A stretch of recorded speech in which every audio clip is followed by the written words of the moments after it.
If I may ask you, why the situation which boiled down to resignation of Sheikh Hasina ma'am? What prompted this situation? Why do you think it happened the way it happened? Because the tussle which we saw, the carnage which we saw, it was all evident. The visuals which we all saw.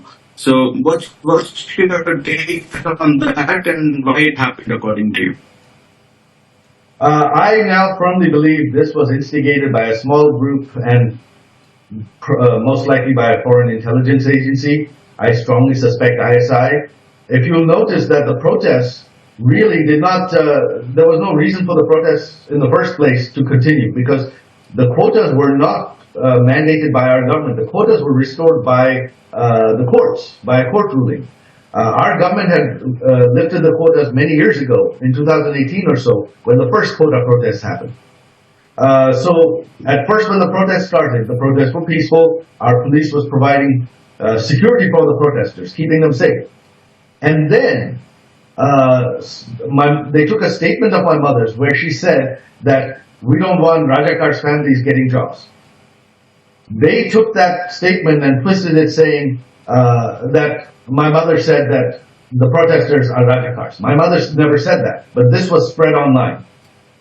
And then, in the middle of the night, you had some group, nobody knows who did that, marching through Dhaka University chanting, we are Rajakar, we are Rajakar. Now, if you have a group marching through Jerusalem in the middle of the night chanting, we are Nazis, that is the equivalent. What would be the result? The result would be that the people of Jerusalem would get angry and start attacking those who they think said this. And that is what happened. The other students, especially Chhatr League, our student supporters, the pro-liberation students, they got angry, they attacked the protesters, and that is how the violence started. The police tried to stop the violence, and in doing so, some of the police members used live ammunition, which they were not authorized to do. Our government never ordered anyone to attack. Our government never ordered the police to use live ammunition. We immediately called our student leaders and said, stop the fighting. The fighting stopped. We immediately suspended the police officers that used excessive force. But even then, that wasn't enough. After that, they increased the demand to resignation of the government. And once they did that, they started attacking the police. Now, they were attacking the police with firearms, with weapons. Where did these weapons come from? Where did these weapons come into Bangladesh from? How did the students get weapons? So these weren't students.